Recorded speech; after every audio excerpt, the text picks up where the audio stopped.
Day 146, get creative. I have a really good example for this from my political campaign that I'm going to talk about. I'm going to, of course, tell you in a moment. But I genuinely believe that one of the skill sets that you either develop if you're not already, if this isn't a particular skill that you're not already born with, because I do believe there are two types of entrepreneurs, ones who are kind of born with it and ones who kind of become good entrepreneurs, and neither one is better than the other, I promise you. But what I'm getting at is that entrepreneurs learn how to think outside the box.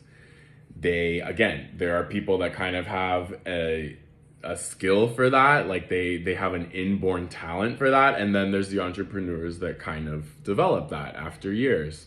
But I've told this story multiple times about tearing up all the strawberries in my parents' backyard, going door to door and selling them, and how I consider that to be kind of my the day I became, an entrepreneur.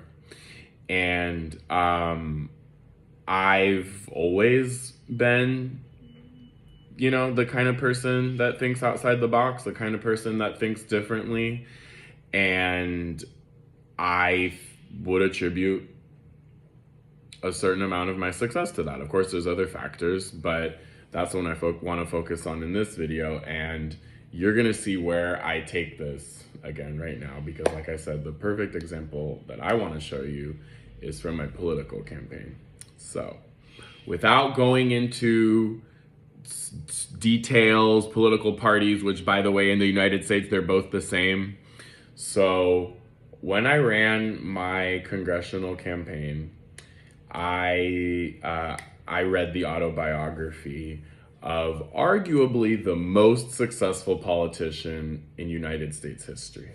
Okay?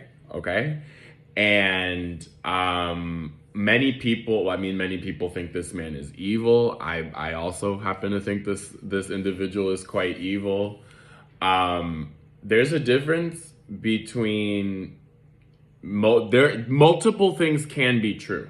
Okay? So what I'm getting at with that big introduction is that I read the autobiography of Mitch McConnell, and there's a couple things that man put in his book that I was just like, wow, that's why you are the most successful bastard, pardon my French, but not really, because I'm not going to edit it, in U.S. history. So one of the things he talked about in his book was when he was getting his rise, when he was building his political apparatus, his political machine, he invested some money in bumper stickers.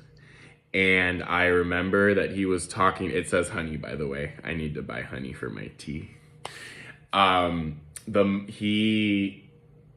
He was at one of his in-home parties, one of his fundraisers, and he asked the crowd if anybody wanted a bumper sticker.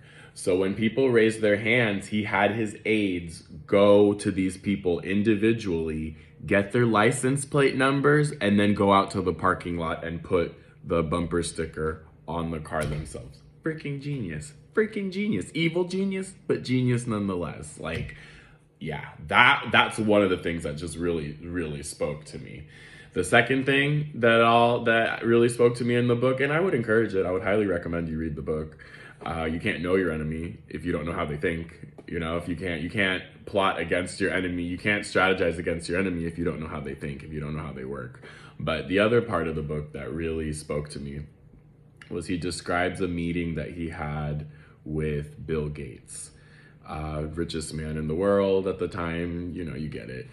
And he said, if I remember this correctly, he said that the two of them sat there in silence for something like 10 to 15 minutes, if I remember correctly. If you think about that, sitting across from somebody for 10 to 15 minutes of silence, honestly, I don't know if I could do it, but that's an eternity to some people.